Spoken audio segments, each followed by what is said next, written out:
Hi friend, how's your week going? Welcome back to the show. I'm Phillip. Today we are continuing our conversation about a book I have really come to love recently. It's a book called Right Kind of Wrong: The Science of Failing Well. How can we face mistakes in a scientific way? In the book, the author explains things like which kind of mistakes are acceptable, even worth encouraging. That's what she calls intelligent failure. How teams can build psychological safety so people dare to speak up and admit error. How to learn from mistakes systematically instead of hiding them, feeling ashamed, or running away. In other words, she is trying to help us turn mistakes from shame into fuel for growth. Dalio is the founder of Bridgewater Associates, one of the biggest hedging funds in the world. Back in 1982, he made a massive mistake. At that time, she was absolutely convinced that the U.S. economy was about to go into a Great Depression. Labor collapse. He testified in front of Congress. He went on TV. He wrote reports. He gave interviews, and he was extremely confident. And then the exact opposite happened. The U.S. economy rebounded strongly. The stock market went up. Interest rate went down. His prediction was not just a little bit off, it was completely wrong. Because of this mistake, Bridgewater was basically on the edge of bankruptcy, and it was in that painful, humiliating moment that his life took a completely different turn. How did Dalio get back up? 4 key moves. 1. First, he admitted he might be wrong. Second, he built a believability weight decision system to avoid being misled by his own gut feeling again. Dalio designed a famous system called believability weight decision making and ideal meritocracy. The basic idea is important decisions cannot be made by one person's opinion, not even the founders. Instead, decisions are evaluated by multiple people, scored based on their track record and expertise, and then combined in a structured, weighted way. Dalio once said, honesty is the first step to making good decisions.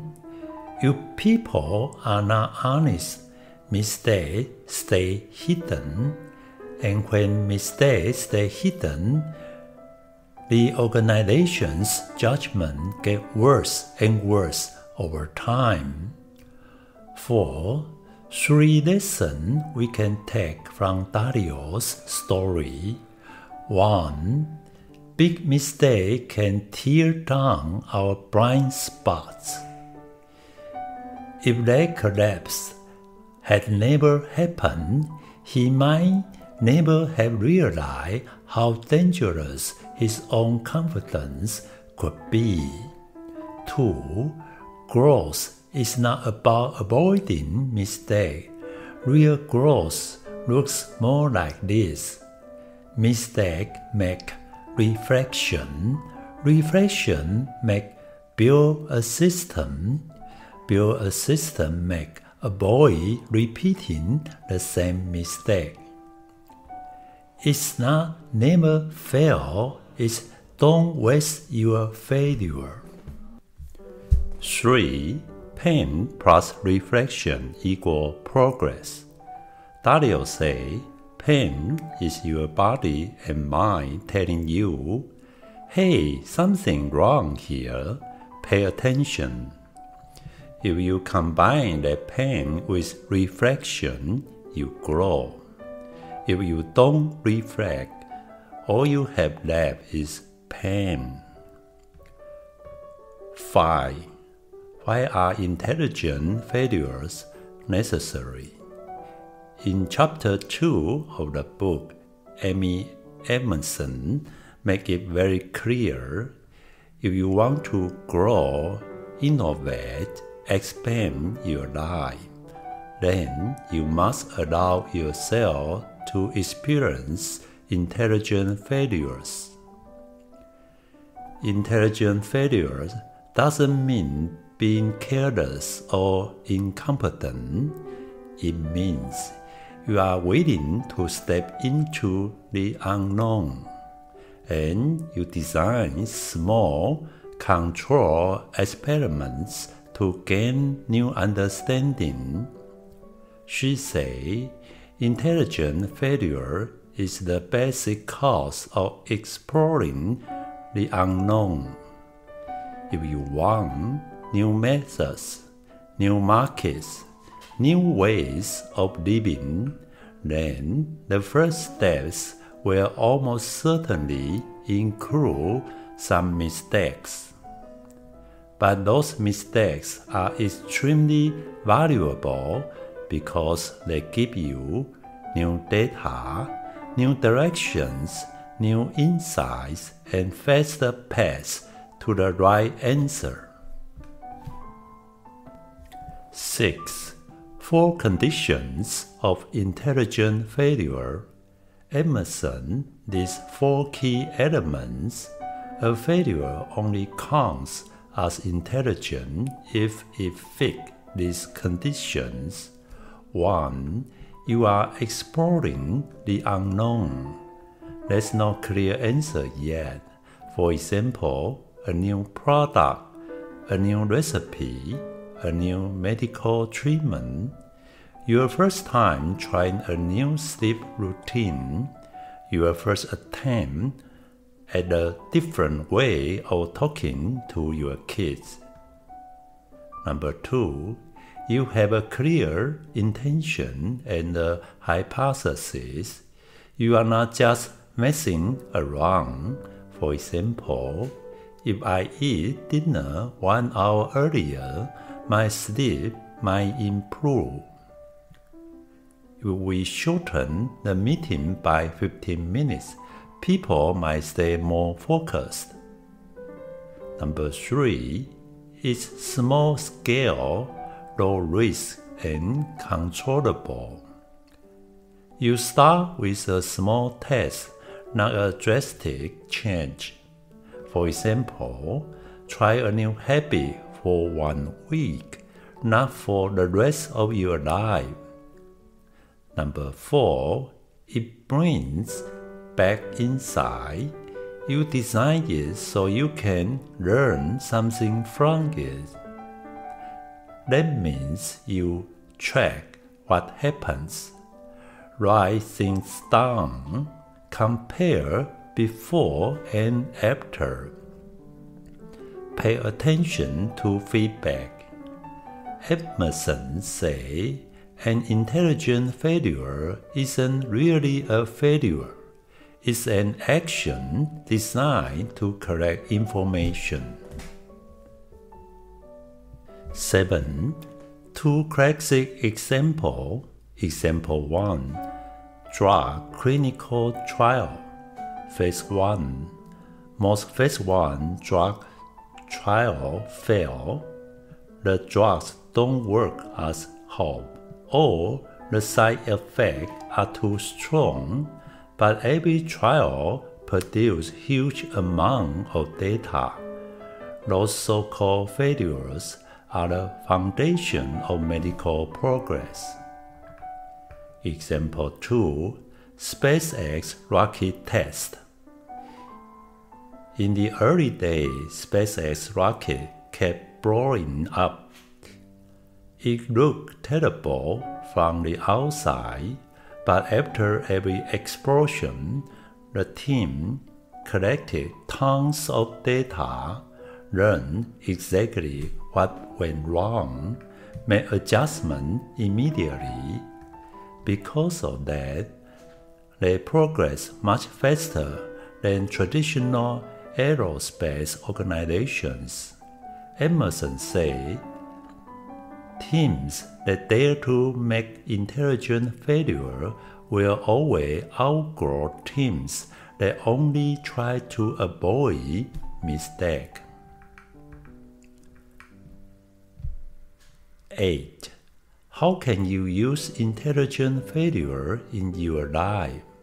The book points out that the most important area of life, relationship, health, career, creativity, all require constant small experiments plus small failures.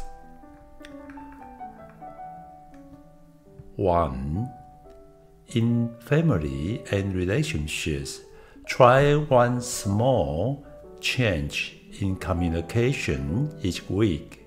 For example, this week I will ask more questions instead of giving orders to my kids. This week I will try listening for 2 extra minutes before responding. Every attempt gives you data about what works better. 2. In health and habit, make small, gentle, short-term experiments. For example, try 3 nights of no phone before bed. Walk for 20 minutes after dinner for 1 week. Drink 1 extra glass of water each morning. Each small trial gives you more understanding of your own body and mind. 3. In work and career, you can test a new presentation style. Try a different meeting structure.